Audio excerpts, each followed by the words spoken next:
Hello, Steeler Nation, and welcome to your SteelerNation.com podcast. Sponsored. I'm going to start that over because I forgot to hit the record button on my Zoom, and that would suck if I went back and didn't have this thing recorded. There we go. Now we got it. Son of a gun. Take two. Hello, and welcome to your SteelerNation.com podcast, sponsored by Total Sports Enterprises. I am your host, G.Stryker. With me is one of our Steeler Nation brothers from the Personal Foul podcast, Colton Gesser. Colton, how are you today, my friend? As you like to say, it's a little rough today, a little rough, but I'm great otherwise. I don't think I've ever been as frazzled for a start of free agency in my life, because there's so many pawns at play, or so many players at play coming in and out, signing, re-signing, getting lost. And then plus this, like, we're right now in the second day of legal tampering by the league. So technically free agency doesn't officially start till tomorrow. Yep. Start of the new year is tomorrow. Today is just this legal tampering period, which started yesterday. So players are able to start signing contracts, so everything's going to be made official tomorrow. But just craziness going on today. Yeah, it's been a crazy day. Vinny, just 20 minutes ago, not even 30 maybe. It's what we expected. We talked about this in our pregame show. Yep. All the way back when we played the Browns in the playoffs. After the playoff game. Yep. It's stunk. Pregame was all right. Let's hopefully beat the Browns. It's kind of should be. And here we go. Postseason, we know we got to win now because we knew what was going to happen come the offseason. We had a feeling the cap wasn't going to be where it was going in the right direction as an up. And here we are, and we're facing the consequences of it, sadly. In Steeler Nation, before we get too far into this stuff, I just want you guys to know that you got to start checking out Colton's stuff. He's got a podcast that he's running at foul_podcast. That's at FOUL_PODCAST. And I just listened to your great interview that you just had with Max Starks. And what was your favorite moment that you'd like to share with us from that interview then, Colton? My favorite part of that interview, honestly, was probably the end. I mean, clearly we talked about Ben. We talked about a lot about the Steelers now and the Super Bowls. Had to be the end for me. His favorite moment is moment he got starstruck over, and it was with the bus, man. He was sitting there walking around the locker room at training camp, and he's sitting there. He runs into Mr. Bus, and he goes, "Hello, Mr. Bettis. I'm your new teammate, Matt Starks." And he goes, "Yeah, don't call me. That's my father. You can call me JB or Bussy." So that was probably my favorite part of it. It was great to talk to him. Absolutely. Oh yeah, and he's had such great stories. He's such a great storyteller. So Steeler Nation, go over to @foul_podcast. Check out that awesome interview, as well as many other awesome interviews. Colton, I know you like to get in and speaking with agents, talent agents, and really getting into the business of the game. And I really respect that as far as for interviewers go. A lot of people don't. A lot of people stay more on the player end, but it's nice to know the complete all-rounded approach to sports management and sports agency in general. Yeah, for sure. Like I said, I had Lee Steinberg on. For those who don't know, that's Mahomes' agent. That's Tua's agent. The list goes on. Just look up his resume. The list is there. Breaking news from him with Tua. You had the Watson take. Oh, Watson, Tua to Miami. Yeah, no, that's not happening. It's I like getting a different view from everyone. Next show coming out is with tight end from the Panthers, Colin Thompson. So be on the lookout. Nice. I try to get a variety. So yeah, and that's great. Not just one team. I'm a one team kind of guy, but that's just trust me. I wish I was one team kind of guy too, man. Steeler Nation all day. We know your team. We can see your wall behind you. We know who you're rooting for, Colton. So that's great. And Steeler Nation, just so you know, our sponsor, Total Sports Enterprises, is always on the ball trying to hook up Steeler Nation. Today, at least, I want to highlight, I know they always do signed giveaways. I know this time they did their signed giveaway actually yesterday. So it went out yesterday. So they don't have anything new to push out for a signed giveaway to share. But this is one thing I want to show for you. They also have some just great gear in general. So check out their general merchandise. They sell terrible towels. We click on their site here. They got some t-shirts, terrible towels. They got games, puzzles, all sorts of fun stuff, masks, fun Popco stuff, even hockey stuff. So a little bit of everything for Steeler Nation. Hop on over to the tseshop.com. Check out their fun stuff. Obviously, you better be following them on Twitter at TSEENT, and because all of their giveaways for signed merchandise happen every week. So big stuff with them. Thank you very much, Total Sports Enterprises, for continuing to gear up Steeler Nation, and we really appreciate you being a sponsor of ours. So thank you very much to Steeler Nation. I hear you. I see you on here. I'm shouting you out here because you guys are all in here. I know Go Steelers from Solarverse 6 over here on YouTube. Cheers. We love you joining in. Clifford McAfee, also first person to chime in today from Facebook. Bad day in Steeler Nation. I feel you. We're going to get into that. And Joe Kisa saying legal tampering is a stupid label for pre-free agency. And I agree with it. It really is. It's just a dumb term in general. Completely agree with you, Joe. Thank you for that addition. So time to move into the show, time to move about all this crap going on. And the first thing I want to at least state before we get into free agency, Kevin Colbert re-signed for a one-year extension through the next year's draft. So through the 2022 draft. And that was reported by Aditi Kinkhabwala. So some good news there, a little bit of consistency. We're going to have Kevin Colbert for another year. Yeah, for sure. And the rumors are that he's going out with Ben. That's kind of been the rumors. He's going to go out with Ben, and that's certainly they're tied together again. So that's kind of what it looks like. Started together, end together. That's perfect way. Absolutely. So now we're getting into the players that are lost, and there's been a lot of movement here in the last 24 hours, Steeler Nation, and it's, we're looking at Bud Dupree. He was just left for a 5-year, $82.5 million, $35 million guaranteed contract to the Tennessee Titans. I mean, we all kind of saw that writing on the wall. We knew his number was going to be a big chunk. I know he was valued at like 18.2 mil a year, but it seems like he signed for a 16.5. So Tennessee got a little bit of a break there, but that was one of the largest total money offers in free agency thus far. Yeah, and it's well-deserved. It was one of those things. We loved him last year before he got hurt, year before he showed up. And he put in the work, his running mate on the other end misses him. You saw his tweet, TJ's post for him, happy. Everyone's happy for him, and Steeler Nation should be as well. It's what he deserves. He put in the time, he put in the work, and, we wish him the best. See the work he put in so far rehabbing. So, we knew this was coming. We knew we didn't have the money to keep him. Yeah. And another big news, Matt Feiler yesterday signing with the Chargers last night. 3 years, $21 million a year, $7 million average. Not that bad of a contract for a player of that caliber who's diverse across the line, can do multiple things for you. I think it's a great sign for the Chargers. Again, sure, we like Dotson better. We kind of right here talking about this all season long. I felt like Steeler Nation, get Dotson in there, move Feiler to right tackle where he's kind of used to being at in the tackle spot.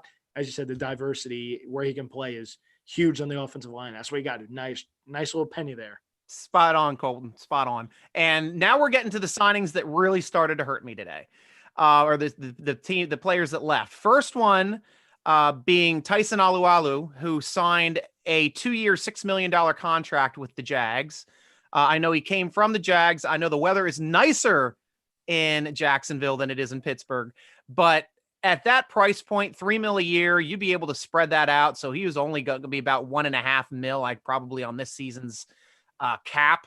So that kind of hurts me as a Steeler fan, seeing that come across. How did it make you feel when you saw Tyson signing for a very manageable contract with Jacksonville? Yeah, I think it just came down to his age. He turns 34, I believe, in May. So 35. Yeah, good point. That kind of plays. I think that played into it a little bit. They're like, we're kind of on the younger end, trying to get younger. They drafted some guys, Carlos Davis, Bugs, trying to get one of these guys some reps. You saw that, how that, fight between those two worked out, how much feisty. Get on the, how feisty, as you just said, as feisty as those guys were trying to get on the field. So I think it's one of those times, one of these guys to step up. He was great early on. The injury, I think hampered him at the end of the season, and he really wasn't. He was the best nose tackle early on in the season. How dominant he wasn't even close. He was the number one rated nose tackle in the first. That's incredible. PFF had him number one up until his injury. You're right. So he was great, and he went home. Like you said, it might have been one of those things. Let me go home. Let me, back where I started this thing off. And I think that's kind of where it was. Steelers made a decision. Let's go younger. And as we just saw, we'll get into the rest of the cap guys here in a minute. Oh my goodness. Yes. And now we got the next person that was lost was my personal favorite player on the defense.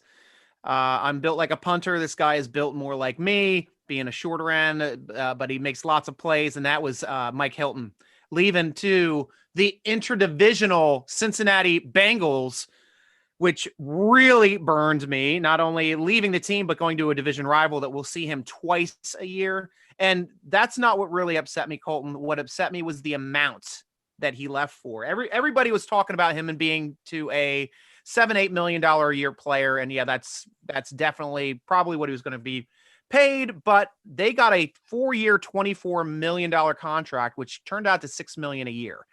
Yes, it also came out that it was $8.5 million just for this year, but you got to think about it. If it's $8.5 million this year, it's probably league minimum for his salary, 1.1 mil, and then 7.4 million spread out over 4 years, which drops his cap value for this year under $3 million. It would be like 2.98 million. So that's what burned me, that the Steelers couldn't find a way to free up 2.98 million this year to keep a player of that caliber.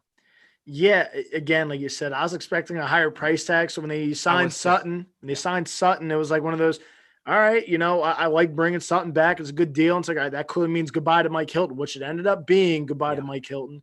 But looking at the price tag, I'm sitting there just like, why? Why could we not make something happen to keep him? We were, like you just said, I was expecting $8 million. It was one of those things, like, he was very undervalued. You got Shaquille Griffin on the market. He goes to Jacksonville. He got a nice penny.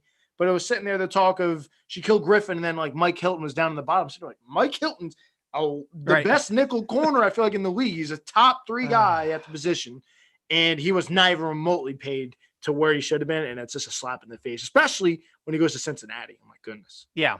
Because in Steeler Nation, we're going to be regretting that twice a year for the next 4 years, going into Cincy and watching Mike Hilton making tackles in the backfield, blowing up bubble screens, and sacking our quarterback, because that's what this guy does.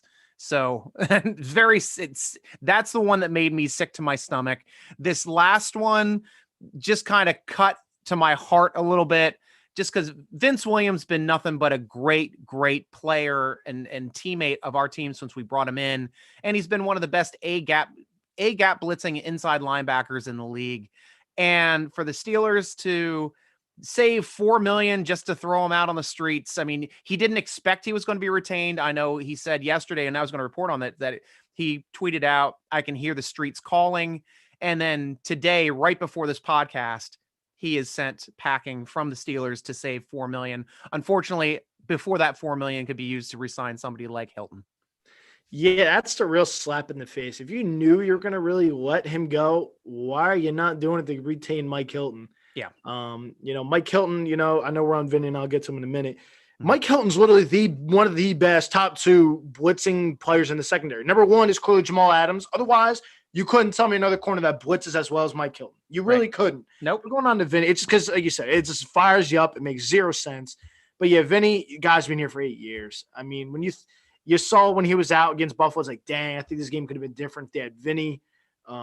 He's a stud inside, stops the run really well, gets to the quarterback, another guy to go get the quarterback. So I figure that's 2 guys you lost, 3 actually, figuring Tyson, Vinny, but oh my gosh, 4 and Mike Hilton, all guys that can go and get the quarterback. Yep. So it's not like it's just Vinny Williams, it's like, it's another middle linebacker. So they got Bush, they retain Spillane. Yeah. My goodness. It's hard. Hurts. It's hard. It really does. It really does. Well, that's why we had to start with the bad news. Let's get to the good news. Let's get to the players that got retained. You started off with Sutton, and honestly, like, as much as it hurts me, absolutely hurts me in my core that we lost Mike Hilton. Having Sutton, his diversity, his ability to be playing back in the safety positions in the dollar and in the dime, and also come in and play on the outside corner positions when somebody gets hurt. But right now, he is the guy at nickel corner. He is the starter this year. I mean, honestly, I think the Steelers have to draft a nickel cornerback unless they pick one up in free agency. We'll talk about that a little bit later for options, but it's a thin position now since we're so used to always having Hilton and Sutton, but at least they did retain one of them, and they got him on a value contract, 2 years, $9 million, 4.5 a year, 3.5 signing bonus. So his cap hit this year is 2.75. Just 20,000 or 200,000 less than Mike Hilton would have been. Yeah, that's what, like you said, that's what stings. That's what stings. It really does. But again, it's the first time they've kept someone since Cortez Allen, I believe. And yes, for cornerbacks, you're right. So that, he's a really good value guy, and I think he has a lot of room to grow. When he's been on the field, he's made plays. It kind of seems like when he's out there, he does make plays. I think there was a game last year. I think when Steven Nelson was out, or Joe Hayden. I think it was Hayden. Yeah, he got torced a little bit in the one game. Otherwise, he's been great. I like the value. Again, Steeler Nation comes to the conclusion where he's a better cover guy than Mike Hilton. I kind of tend to agree with that a little bit because of his size. I think his size was a big factor, but don't hammer Mike Hilton's coverage ability. He's very, very good still, but he is. I like the value. Like you said, the value is really good with Sutton, and he's still got room to grow. He's on the younger side still. So I love it. It's one of those things. Please don't lose both of them. They kept one. So And this podcast, since we don't have a beer sponsor anymore, I've been doing my craft beer here the last couple podcasts. So Steeler Nation, I had to crack in and enjoy my beer. It's called Friend or Foe from Idiom. If you guys can see this, it's got a nice shark on the can, and it's like a shark infested waters here for this free agent feeding frenzy going on right now. But it's a fine New England style IPA from Idiom Brewing over in Frederick, Maryland, and I just need to drink something to get through this podcast today. Cheers to Steeler Nation. Join me in our toast today. I hope you're all enjoying a good beverage, and it's 5:00 somewhere, and here it is on the podcast. So cheers. Cheers is right. I mean, just like you mentioned, New England going out there and spending money, huh? Jeez Louise. Yeah, good call. I mean, just start touching base on some of the players they brought in and the amounts that they've been spending, Colton. I'm really glad to see a lot of these pass rushers coming out of the AFC North, though. The way you look at it, there's a lot of guys coming out of the North. Yeah. Judon, see you later, packs his bags and heads to New England. Yep. New England's really they picked up Henry from the tight end. They picked up who's the other big sign? They had Jonnu Smith. Here we go. We're going Gronk and Hernandez all over again with these two tight end sets. My goodness. Yeah, right. They got to do something. I found really interesting now. I don't understand bringing in Kendrick Bourne, but you don't go out and get Corey Davis. There's I think a little bit less for Kendrick Bourne instead of Corey Davis. That made zero sense to me. I thought, go spend the money on Corey Davis. You kind of took the step, and he kind of seemed to have found himself when the Titans took him, I believe, 5th overall out of Western Michigan. So yeah. And getting back on track, at least the players that the Steelers have retained or signed. BJ Finney coming back into the fold to be the center now on the team with Pouncey leaving. He's at least a stopgap until the Steelers find their long-term center in the draft, whether it be this year or next year. We've got 2 years with Finney to figure that out. And it's at least good that he knows the system. And I think he can at least do a good job in there in the short term. My favorite player, friend of the show, I've been texting his agent all day today to see if anything would let slip, but he did it in the best way possible. He broke his own news on Twitter. Zach Banner signed and broke the story himself. And there was no other better way than to do that for Zach Banner, because he's such a great quality guy. His money's supposed to be close to Sutton's money, so about $4.5 million a year. And I think that's good value for a possible starting left or right tackle. I think it is. And what I assumed he was going to be back. Again, money was tight. So it was like, does he actually come back? I remember when you were talking to him, I remember you said, Coach T said to get better, get healthy, and be ready for next year. And that kind of was right there for me. Yep. He's coming back. Yeah. And clearly here he is, 2-year deal. And like you said, the value's exceptional. If he's going to be your starting left tackle or right, look at the value that Al Villanueva is looking for. It tells you all you need to know that tackles get paid in this league. And the fact that you possibly have a starter, he probably is going to be a starter at the end of the day, whether it be left or right. The value's there, and it's not even close. Yeah. Steelers 3 restricted free agents. They did not tender any of them. So Gerald Hawkins is gone. He's going to be a free agent tomorrow. Ola Adeniji are gone. He's not going to be tendered as well. They re-signed Ray McLeod, but they did not tender him to an RFA tender. What they did was they signed him to a new contract, which should be closer to $1 million, as opposed to the lowest, which would be a $2.1 million tender, which we all know he's not yet worth that money. I think if he starts getting better in the return game and shows more of what he can do in the slot, he's going to start getting paid a little bit better in this league because he's smart enough to know right now he's our starting slot receiver.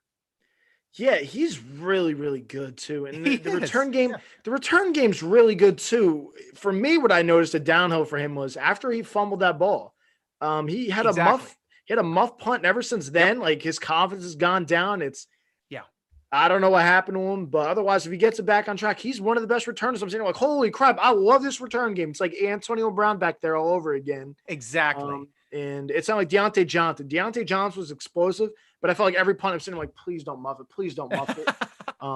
But I'd rather him not get hit either. Every time I felt like he was returning, he got hurt also. So, my gosh, keep him out of that, please. I'm sorry, Steeler Nation, for my cat having her butt in your face there for a bit, but she is a Bengals fan. She's super excited, and she's showing it to all of Steeler Nation how happy she is that Hilton signed with her team. Screw you, cat.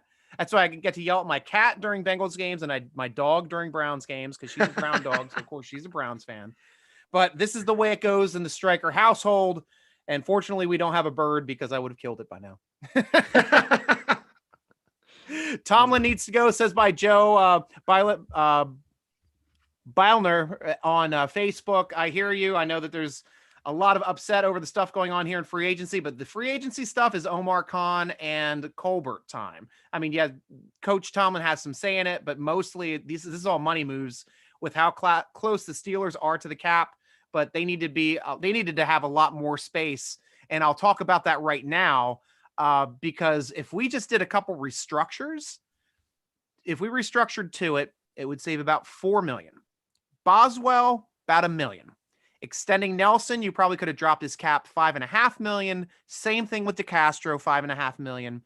Extend Hayden, you can clear up close to $4 million. And then if you wanted to sign Watt to his actual contract, which we know he's going to be getting next year, a huge one, he could have dropped it from $10 million to about $7 million this year on his cap value, spreading out that huge signing bonus, would have saved us $3 million. So that's $19 million right there, Steeler fans, that the Steelers could have had going into free agency to retain a whole lot more. And they could have gotten an extra $10 million, one by dropping Vince Williams, which they did at $4 million. The other one is dropping Eric Ebron at $6 million. And that the thing that you have to remember about Eric Ebron, he is due a $500,000 roster bonus tomorrow. So if he's going to be dropped, it's today. But right now, I haven't even heard any inkling. We've heard some inkling that Vince Williams may be dropped, but I haven't even heard a rumor that Eric Ebron is going to be dropped. Yeah, I kind of was seeing the same thing. Eric Ebron, I was reading, they want him to kind of slide in that Juju role if he is gone, kind of get those tough yardage. And Ebron has so much talent. There's some of the plays he made last year. I'm saying, like, let's go, baby. This is why we got a legit tight end. Yeah. And then he dropped some of those balls. It's like, well, this is why they ran him out of Detroit. Oh, gosh. Yeah. I'm like, and, it's one of those things. Hopefully he bounces back this year because if he doesn't drop all these balls like he did last year, he's literally a top 10 tight end. And it's not a question either. It's not even close. No, you're right. And the Steelers did a good job too. I want to just go back for a skosh, and their exclusive rights free agents, they were able to sign all of them. They got Spillane back. They got Marcus Allen back last week. And they also got Hassenauer. So all of those gentlemen returning back on close to league minimum contracts, being exclusive rights free agents. So next year they're looking to get paid a little bit better. So, and that may happen. So here's a question moving forward. Now we're talking about free agents in general. And one question I have for you, Colton, there's two guys that are free agents on the market. Steelers could consider bringing them back. One of them being Le'Veon Bell, another one being Antonio Brown. Would you sign either one of those, both of those, or neither of them? If anything, I'd bring back Bell, depending on the number. But at the same time, Bell hasn't even looked remotely as explosive as he did in Pittsburgh. And figure the offensive line really isn't as good as it was then. Yeah. So I don't think he brings that value. He doesn't have that like acceleration speed. He's got the juking ability. We've seen him put people on highlights, bounce a Drake Kirkpatrick off the turf. Yeah, we all know Antonio Brown ain't coming back. As much as I love AB, he's not coming back because Ben's still here. And if that stuff is still looming with those two, we don't need it. Good for AB getting his ring. He was a great Steeler. We'll accept him years down the line. I still appreciate AB, what he did. Yeah. But the way he handles stuff on the way out, not so good. I don't need it back in the locker room. I don't. Yeah, I personally think he burned his bridges with the locker room and the Steelers organization, the way he went out and the way he left them on the hook for 21 mil over 3 years left in his contract. So yes, that aspect of it, I won't forgive him for. But let's look at what we said here over on the SteelerNation.com podcast Twitter page. We did that same poll at _SN podcast, and they agreed with you. They would take Le'Veon Bell over Antonio Brown, 37% coming in for for keeping or for signing Le'Veon Bell, only 12.5% coming in for signing Antonio Brown, 10% said to sign both. But the big winner is 40% of Steeler Nation says sign neither of them. And I understand with the hearts of Steeler Nation getting ripped out by both of these players in different ways. Le'Veon Bell had to look out for himself, being franchise tendered for a second straight year. And I understand it. I didn't like it as a fan, but I understand it as what is best for him. And so does most of Steeler Nation, since they tripled up the amount of fans that would rather have Le'Veon Bell over Brown in this poll. So thank you very much, Steeler Nation, for chiming in on that poll and helping us out, because I think that's just something fun to think about. And I'll have a lot more polls moving forward here on Twitter. So you start following us over there. We'll be going over them obviously on the podcast, because it's always something fun to get into and something fun to do on these types of shows. So one other person I want to talk with you about and is the elephant in the room, and I specifically have waited to talk about him until now. And that is our big receiver that is entering free agency in Juju Smith-Schuster. And there's multiple rumors going around. Many of them say he's leaving, like people like Mike Garafolo. Other people say that Steelers are working on a contract. So we don't know where this thing is falling. I know we had a false report come out that he signed a $12 million 1-year contract, but there's no way Steelers can even afford that without restructuring everyone first. But we know that's completely fake. But where do you stand on the Juju front, Colton? Well, I'm repping Juju because I don't know what is going to happen with Juju. So I'm repping him, before. Love that jersey.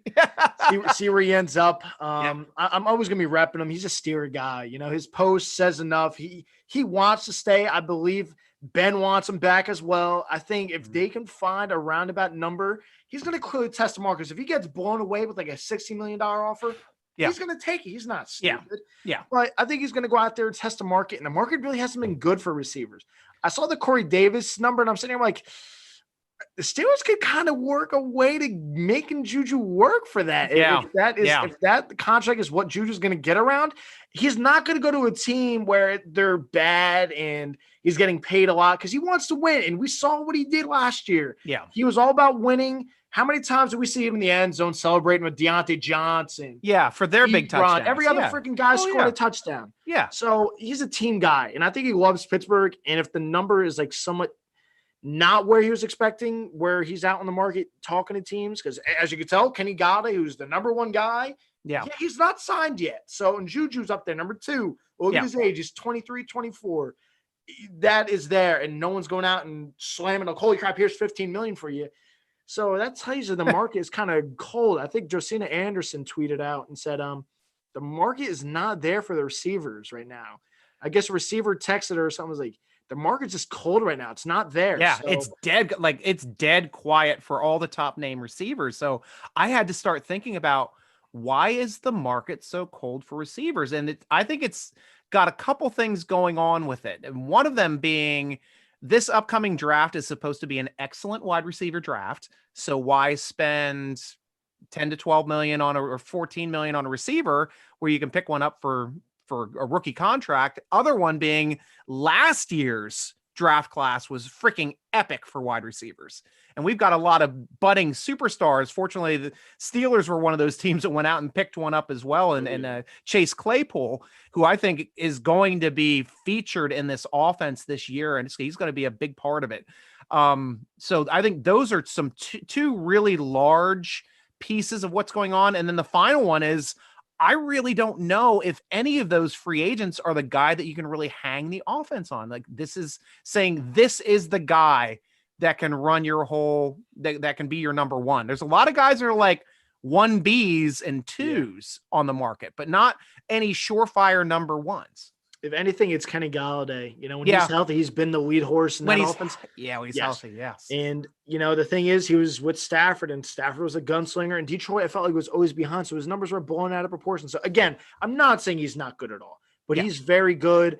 If anything, he's the number one guy. And to be fair with Juju, he's like a 1B kind of guy. He needs someone else there. And that's no shot at Juju, because everyone's like, oh, look at the numbers last year. He doesn't deserve $14 million. Yeah. Stop it. You sound so stupid. Watch how many. I think he might have led the league in first down receptions, like getting those tough, gritty yards. He reminded me of Hines Ward, the way he was getting those tough yards last season. He's taking shots. I remember him against the Ravens. He stands up like he's like low to the ground, falls his way forward, gets a first down. He was so tough last year. And he's one of the best slot guys in the league. I think the Steelers with the short yard and short routes, I think, killed him. Yeah. It didn't show off his speed to get down the field. So hopefully that changes next year if he does come back. Yeah. But he's not a true number one guy. And we saw that after Antonio Brown left. But that's not a shot at Juju, because if I was that kind of person, it's like, he's not a true one, don't bring him back. Yeah, I wouldn't be repping him inside here. Please bring him back and posting on my Instagram. Come back, because I want him back. And I think a lot of Steelers Nation does. Yeah, they do. Some don't because of some of the TikTok stuff. Stop, he's a kid. And, we all saw that what the players were saying about him. That had no issue on us losing games. We were 11-0 with him doing it. Stop it when we're losing. So I want him back. It depends what the price tag is. I don't want to give him $15 million, because this organization drafts receiver like it's nothing. Yes. Deontay Johnson. I'm sitting there, I'm like, they drafted him out of Toledo. I'm like, who the heck is this kid at Toledo? Yep, I love Deontay Johnson. Other than the drafts last season, I love Deontay Johnson. Chase Claypool, Washington, they have receivers. It's a factory here. So that's what you also have to put in mind. You love the guy and the kid that he's grown up to be here in Pittsburgh. You also have to put that in mind. You can't go out here, and they made the right decision with Veon Bell. We loved him here. He was fantastic. But you weren't paying a running back. And look at the teams that have. It's been a mistake. So you can't go out and pay Juju $15 million, a crazy amount. So that's why he's testing the market, see what he's getting, what the numbers are tossing his way. And he's going to come back and be like, hey, if you can get around this number, I'm all yours. I love being here. So that's what I'm hoping for. And, I don't know what your thoughts are on. That's kind of where I'm at. I mean, to me too, I think that he has value with the team, and he's got those intangible values which really don't show up, or there's those values that don't show up in the stat sheet. And that's what I'm talking about. He's an incredible blocker.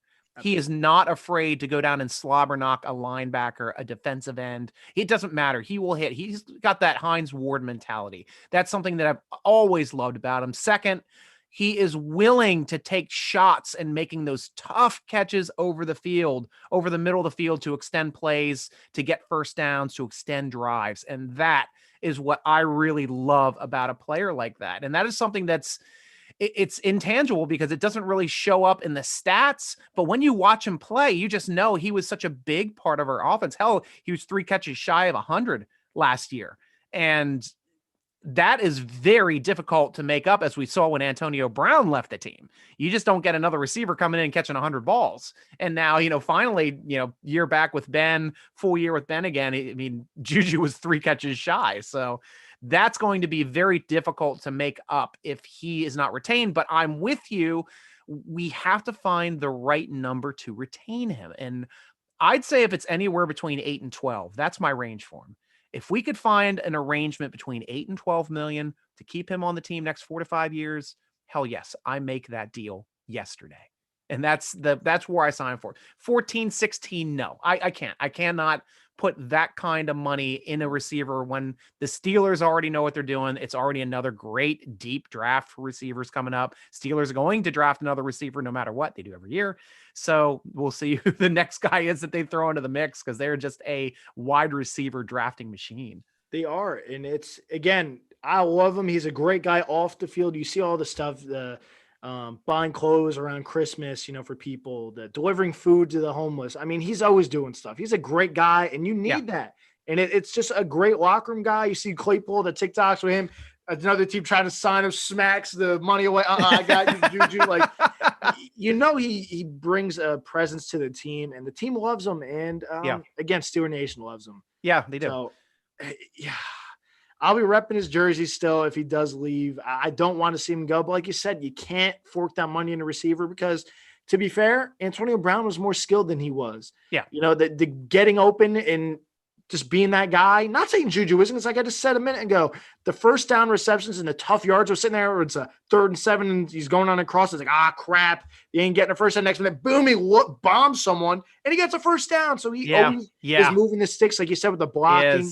And even when he's getting hit and sometimes 5-6 yards ahead of those sticks and just extending, turning his body, twisting, jumping, diving, finding a way just to get to those. And that's the really fun part to watch with Juju Smith-Schuster. Yeah, I would hate to see him leave. I would too.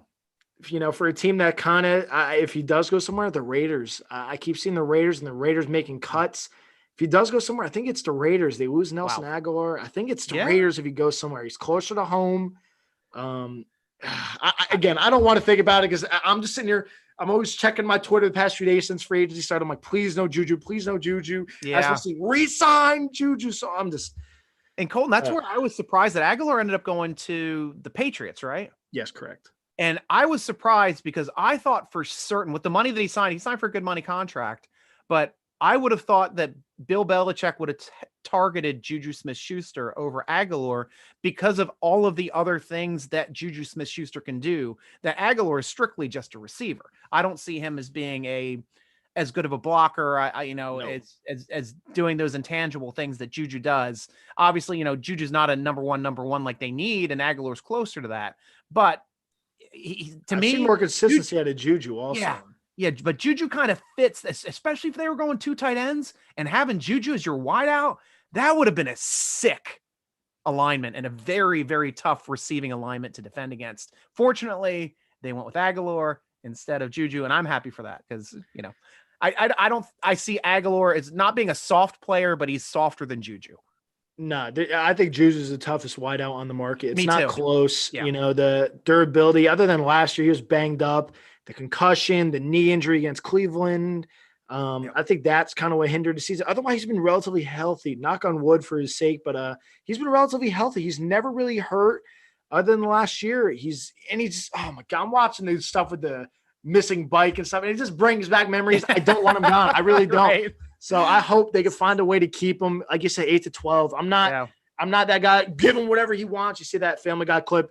Here's a blank check, sir. Put whatever you want it. That's TJ Watt. Wait for that. Right. And that's his number. I mean, you're wearing the age that he was when he signed with the Steelers. So it's 19 when he signed with the Steelers. So again, I want him back. And, and if you're a smart person that watches the way he plays, like you said, the blocking like Hines Ward, the tough catches, he has to come back. And it just hopefully they find the number. And like we just said, he's not a true 1. He's like a 1B, the best number 2 in the league kind of thing. He's really, really good. He doesn't deserve $15 million though. And it's like you said, this year's class, last year's, it's not close, and we'll see what happens. We wish him luck if he does sign somewhere else. Hopefully it's not in the division. That would hurt the most. But I wish him the best. Ravens would be that would be the absolute worst if he found a way to Ravens or Cleveland. But they're pretty much set. Cleveland's set on their receivers. They're not going to be signing anybody else. And but that would just be that. You're right. That would be the ultimate worst if Juju went in division. But fingers crossed he comes back to us. Jim Rastelli over there on Facebook stating, I think I need a couple of shots after these moves and upcoming moves. And I'm with you right there. Cheers to you, Jim. I'm sharing a beverage with you. Cheers, Steeler Nation. Let's have a drink for our team and a drink to forget. Oh, please. I'll have my water, but please to that. Gosh. So now we're getting into, who's available, who's on the market, who's kind of at that value that the Steelers need to pick up. And I had to add some positions just because we just started losing some positions today. So center being BJ Finney, obviously we already signed him. Fortunately, that one's locked up. Now running back, Makeen Ali Kabir over on Facebook as well states he wants Le'Veon Bell. He knows as well as I do that Bell's going to be pretty cheap. He's going to be a very, very affordable running back. He's still is an excellent receiver out of the backfield, and you can still treat him like a slot receiver out of the backfield. I agree with you, McKean. I think that Bell should be on the Steelers' radar. Here's a couple other names that I just wanted to bring up. Adrian Peterson, Fournette's still on the market. You got LaShawn McCoy is still on the market. And of course, James Conner is still on the market. So you've got a lot of talented backs still on the market that are going to be relatively cheap. And Frank Gore, but I don't know how many 38-yard running backs we want to bring into our team. Yeah, a name you didn't mention that I really like if they are going to do a free agency. Yeah. Jamal Williams out of Green Bay. Oh, Jamal Williams is a really interesting guy. Catches the ball really well out of the backfield. Yeah. Can run really good between the tackles. We saw when he had his time between Aaron Jones, who got re-signed. Yeah. If they're going to do it, I'm doing Jamal Williams. Otherwise, we see how valuable they are in the draft. You can get a really, really good running back in the third round, or James Robinson as an undrafted, folks. So yeah, you can get running backs wherever you see it. With Philip Lindsay, undrafted guy as well. So the running back position is Willie Parker, undrafted. Yes, bingo. I mean, it's the list goes on and on. You can literally come up with running backs, and we saw Le'Veon Bell. He was the best running back in football with the Steelers. Yes, he was. And he was a second round guy. So yep. You can get running backs, in the later rounds, third round. Don't have to throw a first rounder at a running back. We've seen rumors of Steeler Nation, want Najee Harris. We've seen that, and I've been one of those guys. I'm sitting there like, man, he's explosive, but if I'm looking free agency, it's Jamal Williams. It really is. He's not going to be super expensive. I love James Conner, but we all saw his durability. He wasn't able to be the legit guy on a night-to-night basis. You couldn't rely on him. It stinks because he's an Erie guy, local kid, and it's one of those – he's want to be those Steelers for life. But you got to make a smart decision here, just like what they did with Le'Veon Bell, who was the best running back in the league at the time for the Steelers. You got to make the right decision, and you can't go throwing money at a guy that you can't rely on. That is true. And just a quick shout out too for all of Steeler Nation across our YouTube, across Facebook, and across Twitter. Get your questions in now. We're going to be coming up after this segment. We're going to be doing questions from Steeler Nation. If you have any questions you want us to answer, we'll be more than happy to do that in that next segment. So next position, I've got a couple players here at left tackle, and you probably can add as well because I know how diverse you are in the game. But I always like to stick mostly for the Steelers things. And so left tackle, possibly bringing back Kelvin Beachum could be an option for some depth. Villanueva, I mean, I've heard some rumors that the Steelers are looking to try to re-sign him. I don't know how they can make that contract work, or even if they'd really want to, and anything that's a large value contract with the way that it seems like he's been declining these past couple years. Yeah, for me, I would like Kelvin Beachum, but the more and more I look at it, I like in-house. Yeah. I like what they're doing. Like you just mentioned earlier with Zach Banner coming in. I like that. And coming back. And Chucks at right tackle, give him another year. He wasn't terrible. Sure, he wasn't the best. Yeah.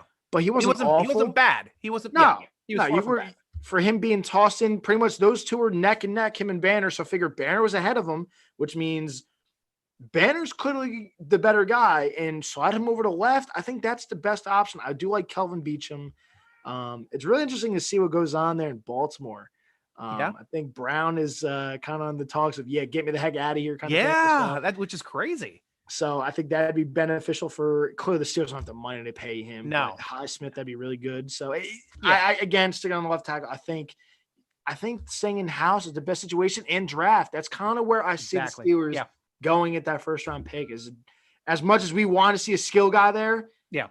I think they're going to rebuild it with the line. And I think it's going tackle right there. I think that's the money spot for it. And I'm with you. I think in the draft, they're looking for their next swing tackle, who's also going to be coming on the field as the extra tackle to start with, and then have the ability to be able to come in and step in, possibly compete with Banner or Chooks and push them to a first starting position. So that's ideally the best case scenario you can have, especially when you already have two veterans that could possibly be taking over within the system and that they've been building up through this system for the past few years. So you're right. This to me is probably the most question marky of question marked positions on the Steelers, but they do have a plan. And now we got to figure out whether or not that plan's going to work. Because I mean, the more and more you look at these tackles, I'm looking at the tackles. There's not one guy on here they can afford. The better ones, you can't afford these guys. I'm looking at you're going to bring in an old Jason Peters from Philly. Yet you're not doing that. Yeah. You got Alvin Nueva, which there's rumors are talking with him. It's not going to happen. Russell Okun's going to look for good money. Mitchell Schwartz, Eric Fisher, and Trent Williams is looking for $20 million. There's no way they can afford any of that. So in reality, it's draft. It's draft or stay in house. So now we'll talk about tight end. I mean, we already discussed a little bit about, Ebron possibly being cut to free up $6 million, though we haven't heard anything in that front. But who would be some people that we could bring in? There's 2 tight ends that I like, and I want you to add whoever else that you like as well. But the first one I'm going to talk about is a guy who made the catch that should have propelled us to the number 1 seed in 2017. That is Jesse James from Detroit. He is now a free agent again. I love the guy because he can block.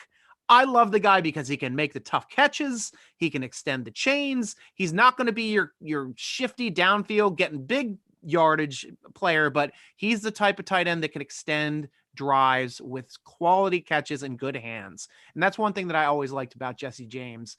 And my other favorite on the market is a guy by the name of Jordan Reed, who sat behind Kittle and played in San Francisco. And I always loved him in Washington, D.C. because when he was healthy, the guy can make any play on the field. He's going to be cheap because of his injury situations. The problem is he had a lot of concussion injury situations. And with the Steelers already kind of like being once bitten with the was that Mercedes Lewis signing, who had all the talent in the world, but unfortunately it was concussions that stopped him from ever being a football player again. So that might be a once bitten twice shy situation. Even though I love the makeup of Jordan Reed, he's a tough individual. He plays with everything. He's a great blocker and a great downfield threat. Yeah. Oh my gosh. It's Green that you're thinking of. I can't think of the first name. Oh, Ladarius Green. Sorry. Yes, that's it. Ladarius Green. I always get that. Oh gosh. I loved him. Oh my gosh. I remember being at I think it was Giants Steelers game, and he had a great game. And I think the next game he got knocked out. I'm like, no. Yeah. That's the same thing. Injuries with him. But for me, I'm looking at the tight ends. Like you said, if they're going to fill in that Vance McDonald role, it's got to be Jesse James. I saw it. I'm like, I feel like texting you because I texted you over the BJ Finney thing. I'm like, he's coming back. It's guaranteed. Yeah. I feel like texting you with Jesse James. I'm like, he's going to come back.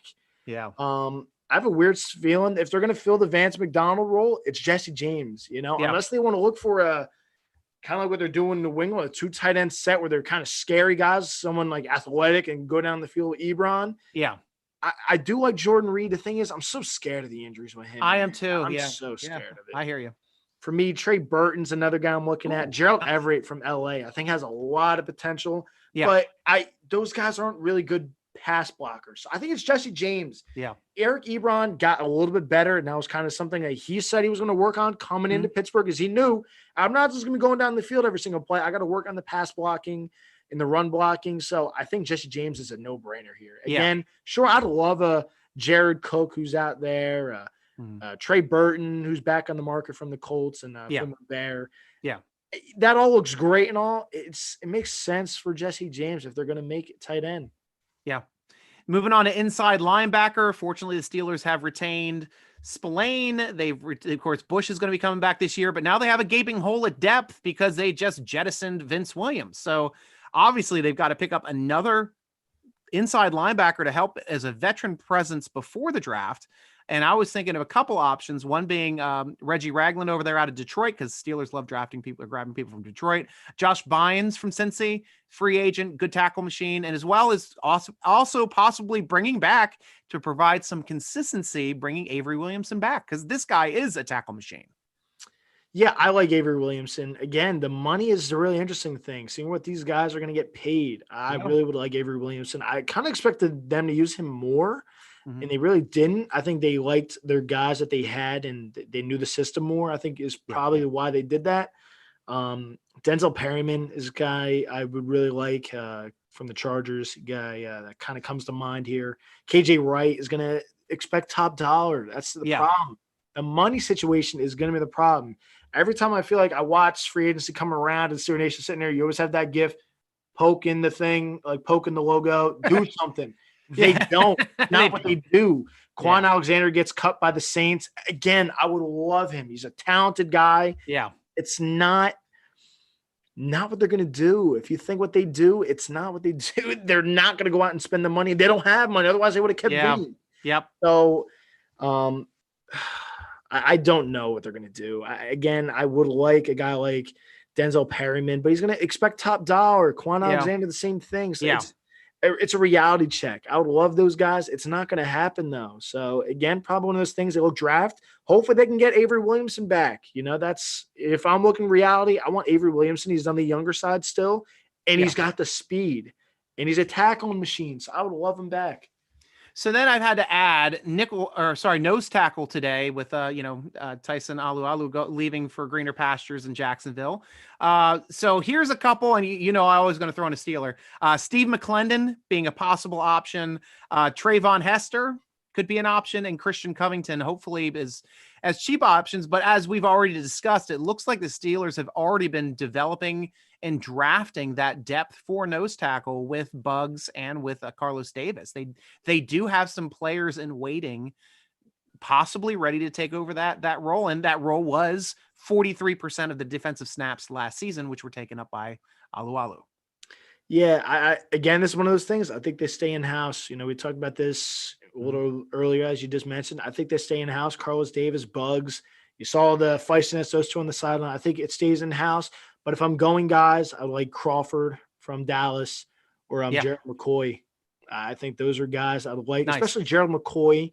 Yeah, on the older side, sure. But that's what happened with Olualu. I mean, we brought him in. He was older. I mean, he was approaching his 32, I think, when we first brought him in. And what did he have? But his best years in the league with us and over his 30s. And that's just goes to show you, possibly in the same system, when you're playing between two all pros like Tuitt and Hayward, and you got TJ jumping off the edge on the other side. I mean, you're not going to be double teamed much.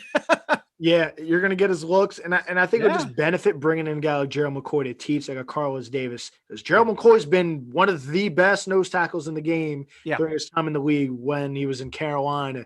Good call. The Bucks. He's been great. So I think it makes sense. Again, it depends money-wise, because we're not out here sitting here, all right, folks, where are we going to blow our money today? So it's one of those things, see what the value is for these guys, what money they're looking for, or they stay in house or they draft again. Figure they drafted Javon Hargrave, and it was like, who the heck is this kid out of South Carolina State? Right. And he turned into a monster. So he got paid. Yeah. So, so they might stay in house, see what Carlos Davis can do, Buggs, see who wants it, boys, or they bring back Chris Wormley, had him on my show a few times. Yes, good point. Transition him to inside maybe. So we'll see. I know he's talked about he would like to come back. Again, it depends. He said he really didn't like not playing too much, which I get. It's what's going to happen when you got two in Cam, and he knew. He says two of the best interior guys in the league. So plus he got hurt a little early too, so that kind of hamstrung him. Unfortunately, though, he does have talent. You're right. Absolutely. Good point. Another person I want to talk about quickly, safety depth and big depth for special teams at a cheap value price, and that is bringing back Sean Davis. That's a guy that I thought has a lot of value for a small price value. He's probably only going to be right around $1.5 million to retain or to sign back, but the guy has been an absolute monster on special teams. He jumped on 2 would-be fumbles on loose balls this past year for return fumbles. So that's a huge move. Plus, he was our gunner out on the kickoffs and doing a great job making tackles down the field. I love Sean Davis just because, I mean, he was a first-round draft pick. It sucks that he's only on special teams, but he excels on special teams, and he still has the ability to come in and back up at either safety position if needed. I have to agree. I'm looking at the list again, money-wise. It's not thinkable, to get a value safety. Yeah. Terrell played great last year. He's been durable. Again, not going well. Need to jinx that because I know he's coming back. You got Minka back there, really durable as well. So, as you just said, saved multiple games. I'm sitting like, holy crap. Oh, there's Sean Davis. We're okay. We're good now. So, it's got to be Sean Davis. I have to agree with you on that one. I was glad they brought him back. Yeah, I was too. I was super one of those happy. things when he went to Washington, it was like, well, he really never panned out. Yeah. I remember when they drafted him out of Maryland, there was a lot of talk. And I think they drafted him in the second round. There was a lot of talk like, that's a steal of the draft right there. That might be the steal. Could be. It never really turned out to what we expected from him, even though he had some moments. Probably the biggest moment everyone remembers is not getting the pick against the Patriots. Yeah. But otherwise, he was great. He filled into his role. As he said, it was a great gunner, and he's saved games. He saved games and turnovers. So yes, he did. He's not a question. You got to bring him back. Awesome. Last position I want to talk about in this fun round robin of who should we sign is wide receivers. And we talked about wide receivers at the top of the wide receiver. Now we should start talking about wide receivers who may be a little bit more affordable, maybe in the $4 to $6 million range, which is usually what the Steelers do when they bring in a veteran wide receiver. But there's a couple here on the market that I thought were interesting. I mean, One was a former Steeler, maybe out of our price range, and that's Emmanuel Sanders. And he just is a great all-around wide receiver. He could really help out at the X. He could help out in the slot as something of being able to help out. And I felt the same way also about John Brown, who already listed on Twitter that he wouldn't mind coming to Pittsburgh as a free agent receiver. Yeah, for me, John Brown, again, like you said, he said he would love to come to Pittsburgh. It's one of those things. I'd love that.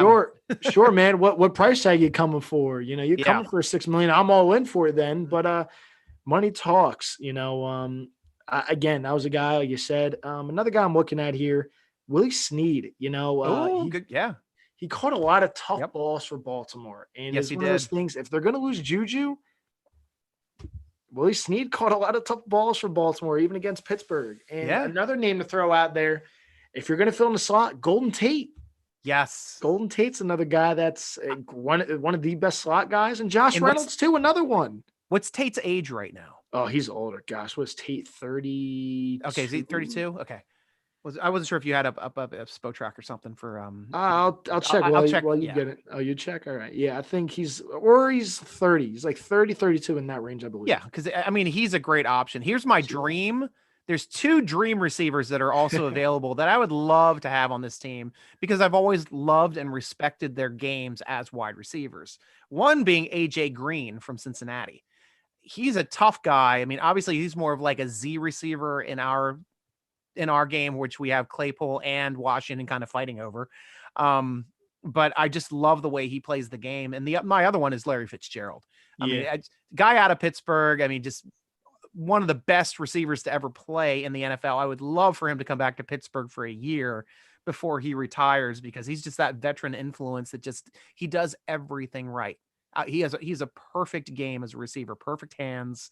He knows how to utilize his body. He knows how to box people out. He knows how to make tough catches. He knows how to extend. I mean, this guy has just been a joy to watch his entire career. And it's probably one of my favorite players that never played for the Steelers.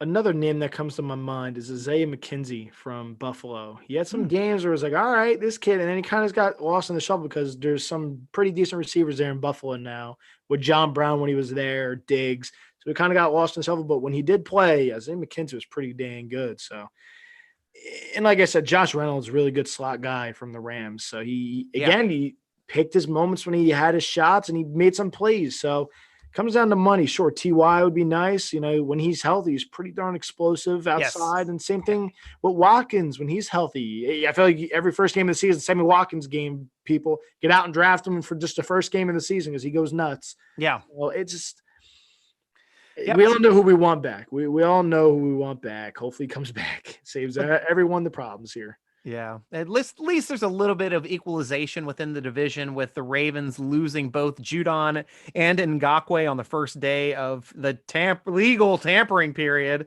of free agency. Yeah. But at least, hey, there's 2 guys that were getting after our quarterback pretty easily. And it's good to see that they're not on their team anymore. So I'm fine with that. Yeah, it makes it a lot of the pass rushers are out of the division. So if you are going to have a transition period with your tackles, this is smart. This is the year. Baltimore lost both of them. Yep. Cincinnati lost one, but they do bring in Hendrickson, which that man was absolutely a stud for the Saints last season. Yeah. So, this is kind of the season. The big pass rushers are still with Pittsburgh with Tuitt, Cam. Highsmith had his sparks last season. I expect a bigger step this year from it. And clearly the man, blank check, what would you like on it? Kind of thing. Right. So good old TJ. Yeah. Oh, love that, man. So now we've entered the part of the podcast where we take questions from Steeler Nation. Come on over to SteelerNation.com, click on the forum, sign up. It's free, it's fun, it's easy. We talk football all freaking day. You can argue with me. I post this cope. It's a blast. But if you join on and every time we have a podcast, I'll put up a thread and we take your questions. Black and Gold Bleeder has a couple for us. First one is, how does Feiler warrant that kind of money? And we kind of talked about it a little bit. I'll have you start there, Colton, because I know you're ready to talk about it. I know where you're going, and I know where I'm going with this. The diversity. He can play every position on the line other than center. That's why he gets that money, because someone gets hurt, boom, Feiler, you go out there. It's very simple why. And already having right tackle starting experience and left guard starting experience for the entire year, not fill-in experience. He was the starting right tackle for a few years, and then he was the starting left guard last year. So the guy has already shown he is an NFL caliber starter at multiple positions on this line. So he's the type of Swiss Army knife that is very, very, coveted, I'd say, within the GMs of the league to try to find a good veteran depth player that can help them out at that many positions and be able to help plug that many problems within one team with one guy. Then Feiler's your guy. And the Steelers have always been kind of developing that kind of guy. I mean, Beachum was one of those kinds of guys. Like BJ Finney was one of those kinds of guys. We had those like Swiss Army knife players that would go out and sign big contracts with somebody else. I forget the other tackle that left who was a swing tackle. And but we always have somebody that tends to leave and do very well within the league and get a good contract. Matt Starks, yep. As you said before, man, started both tackle positions in the Super Bowl. So. Exactly. Starting right tackle won a Super Bowl, starting left tackle won a Super Bowl. And that is huge. And that is something I always like to talk with him about, because it's like, name another player that's won a Super Bowl at a different starting position, like other than like punt returner, kick returner. Don't give me that crap. But like literally like two positions on a line is huge. And that was big that he stayed with us for that long. And the Steelers kept transitioning, tagging him every year. It seems like, just to keep him around. But he was a big, solid, motivational moving force for that offensive line and a big reason for their success. Second question, final question then by Black and Gold Bleeder. When Ben and Colbert's imminent departure next January, do you see a correlation with the contracts not being renewed, renegotiated, and or re-signed? And I suppose that just means something that Colton even talked about earlier in the show. It seems that Colbert and Ben's time on the team are linked. It seems when Ben retires, Colbert will retire. So that will be it for both of them. And it seems like just the way that this contract has been done for this year for Ben Roethlisberger, this is his last year in Pittsburgh. I mean, I'm flat out saying it. He's getting toward the end of his career. And I'm going to say Steelers are probably looking to move on from Ben after this year. Yeah, I think that's how it's going to go as well. I think they brought in Haskins, let him learn from a Hall of Famer. Yeah. Why not? It's a cheap deal. See if it works out. He learns a thing or two. You watch the kid at Ohio State. Yeah, he has potential to be a guy in the league. So exactly. And he's in a great organization where he wasn't in Washington at first. Of course, Ron Rivera came in and is changing the culture, but that's not his guy. And we saw the funny business he was pulling. So he said, I've had enough. I'm not dealing with this. See you later. He's learned, I make a mistake like that again, I'm out of the league. I love it for the Steelers.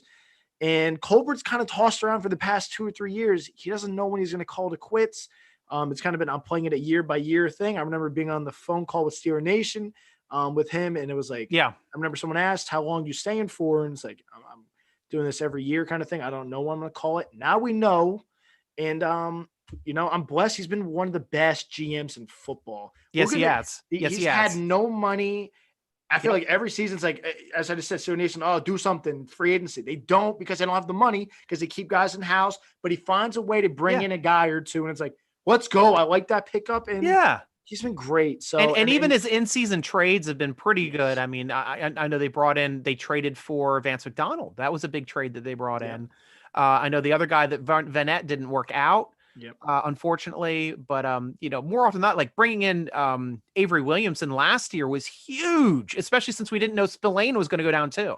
Because like that was it. Like we were done if we didn't have Avery Williamson. We at least had a chance with him. But then like everybody went down, so it's like we had Avery Williamson and Marcus Allen starting. Which I'm excited to see Marcus Allen in his second year as a linebacker, inside linebacker, because he's bulking up. He's starting to put some weight on, and now he's playing as a fast inside linebacker. And he does need a little bit more of that weight, I felt, to shed blocks more in the running game. Absolutely. Yeah. So moving on, Drink Iron City, who we always save the best for last. DIC, I love your questions. You always have a multitude of them and always a fun wild card to throw in as well. First question, what is taking the front office so long on some contract reworks of Hayden, Nelson, others, just to mention a few? I think it's one of those things. We knew this season was going to be weird with money. We knew we were going to lose some of the guys, and you lost some of the guys that you didn't want to lose. So it's one of those things. why restructure and kind of ruin the books for the next few seasons, especially next year when they have a lot of money to work with? Sure, I would like them to re-extend Joe Hayden, give him another year on his contract. He's running up at the end of this year. I really like Steven Nelson. He's been a cornerstone there piece ever since they brought him in from Kansas City. So I would like a restructure there. It would help out, but he might be doing it as in let's not hurt our books next year because they've lost so many guys already. So like, at this rate, what are you waiting for? He would have been. They're usually right on it. They've made some restructures. Clearly, Ben was a big one. Pouncey retiring, Vance retiring, save some money.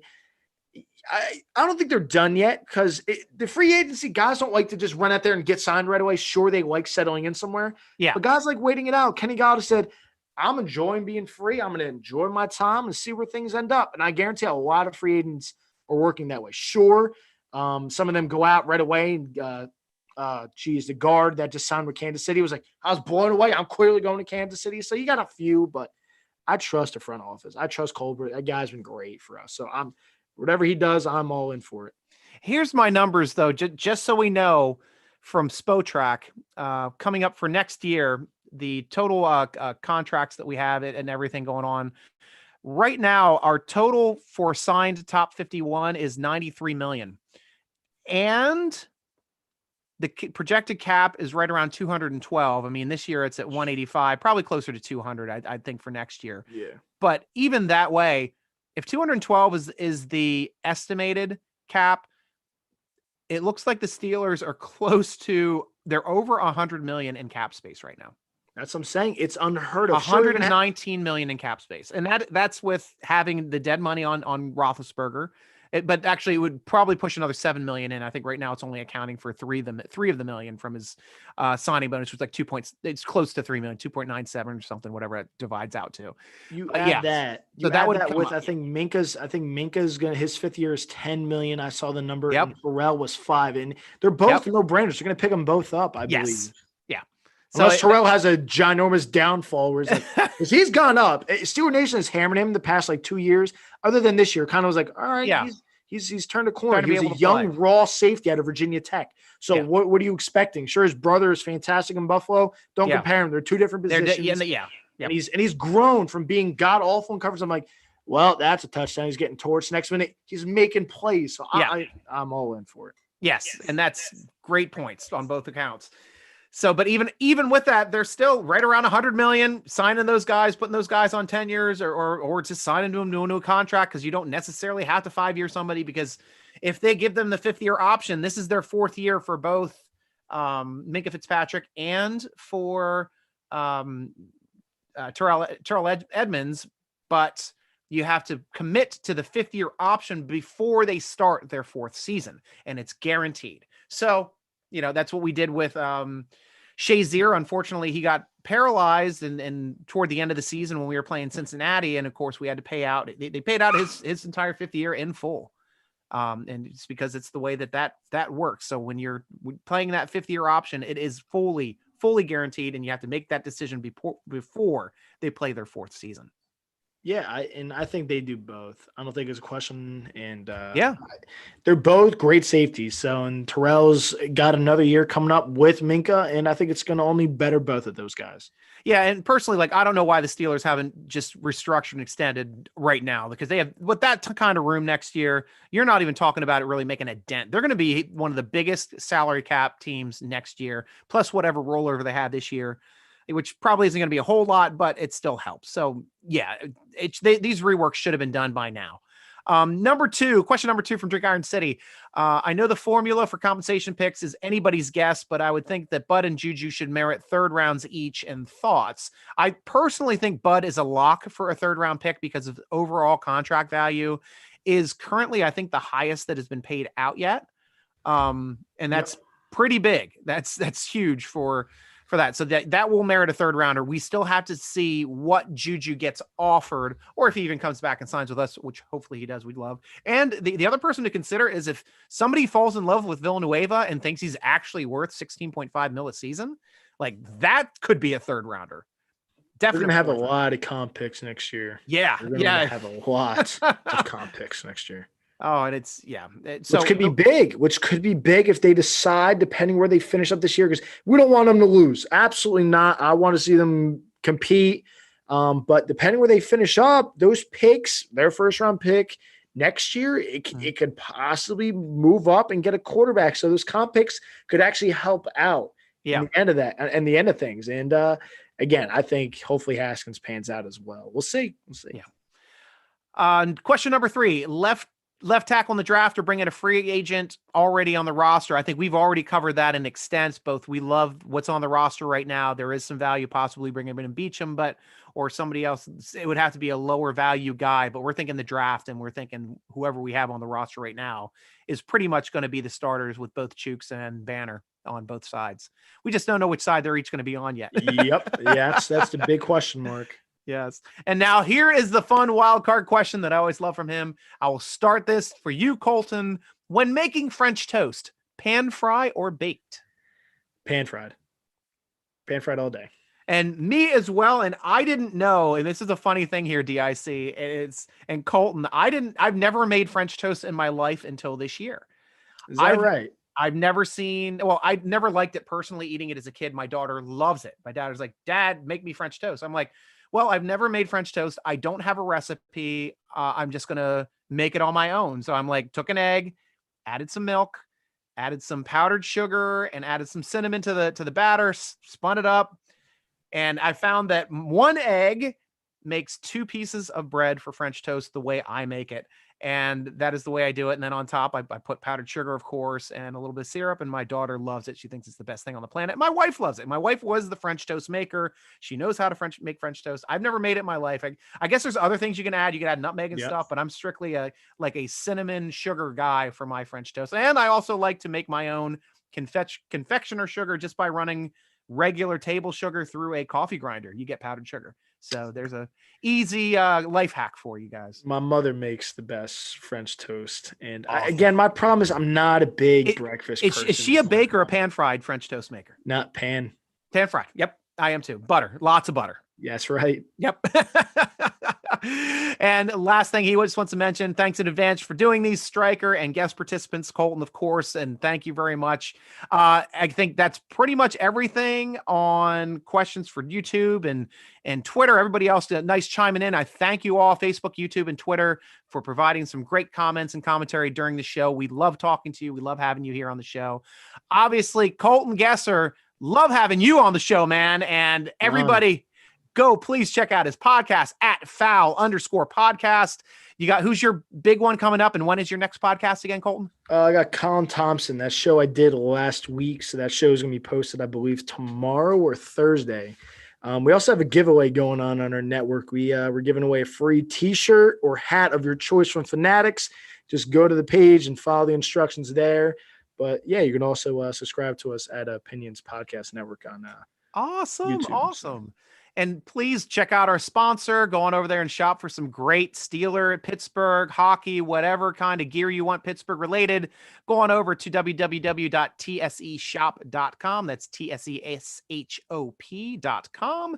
And check out their great stuff. And obviously, please follow them so you can get some great chances of winning some awesome Steelers jerseys and fun giveaways. They just really, and they also let you know when the next people are going to be coming in and doing signings and things like that. So absolutely. I startled Max. I'm like, hey, I know you're signing with Total Sports. Right. I saw them posting that. So I'm like, when he goes the end of the month. So, again, check that out. We got a shout out in there for Total Sports as well, because they got the whole Super Bowl line coming in. Nice. And also, please go over to our page at SteelerNation.com. Click on the gear page to get geared up for your Steeler Nation virtual tailgates. We got plenty of t-shirt designs, koozies, fun stuff just to have and show your Steeler Nation pride over there at SteelerNation.com. Read our great articles, of course, at the same website. Tweet us at Steeler Nation. Instagram us at SteelerNation.com. Follow the podcast at _SN Podcast.